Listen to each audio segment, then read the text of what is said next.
Hello, guys. My name is Jaden Young.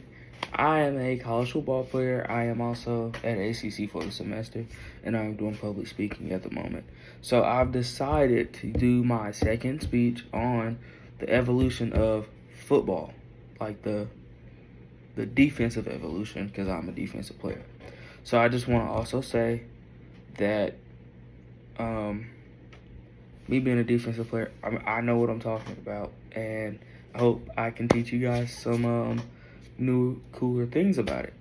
So basically, football was primarily a running game in the early 1900s to about the late 1930s, I would like to say.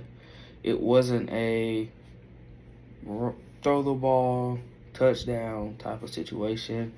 And the common defense was a 7-2-2, 7 people up front, 7 in the middle, 7 deep, just in case.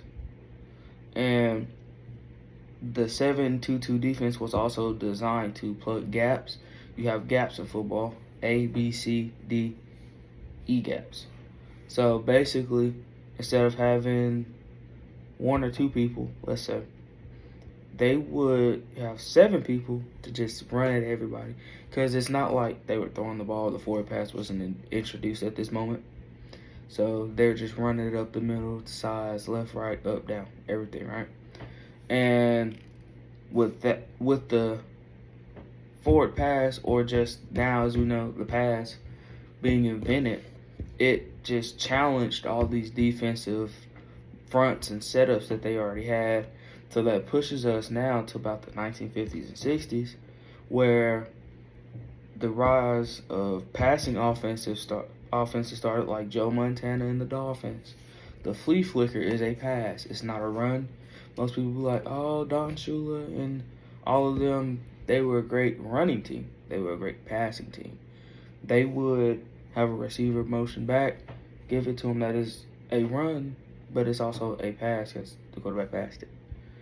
But it also led to the development of more structured defenses that we know now as a 4-3 and a 3-4. 4-3 and the 3-4 are the same, swapped. You got 4 linemen up front to plug those gaps, as previously mentioned, and then you got 3 linebackers. But it also, with the passing, it also introduced the cornerbacks to have more play, because cornerbacks are meant to stop the receivers. But back then, what receivers were you stopping when they were just blocking you? There was no point in stopping it. So basically, that the cornerbacks started getting more exposure, like Ronnie Lott and Night Train Lane. All of them would not be legends if football was still a strictly running game.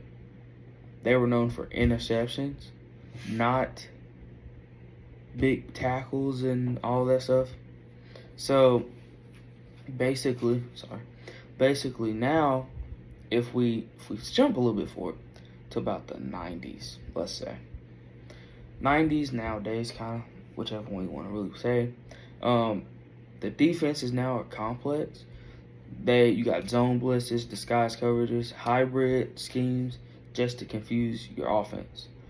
But I would like to say the most defensive-minded coach that I've seen with my own eyes playing. I've been to many NFL games, college football games, high school games. I played in high school. I'm playing in college. Hopefully I can get to a pro level.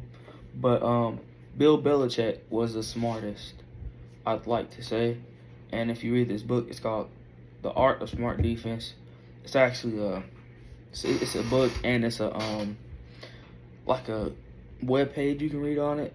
Brown made it in 2010. So you got nickel and dime packages, where like for big schemes and like passing plays. Like for instance, let's say you got 3 receivers, trips on the right. You got 1 receiver. They're all running deep and they're crossing in each other. The nickel packages were used to basically say, you're going to line up in front of these people. You're going to be like, okay, it's disguising it as in they think you're going to go for a run defense, if that makes sense. But they all drop into coverage, and that is a zone. Or let's say the same scenario, but you have a safety that's deep. It looks like he's gonna play zone to the quarterback. Quarterback reads everything. It looks like it, but as soon as he says hut, he drops back a little bit and then darts at the quarterback. That is called a zone blitz.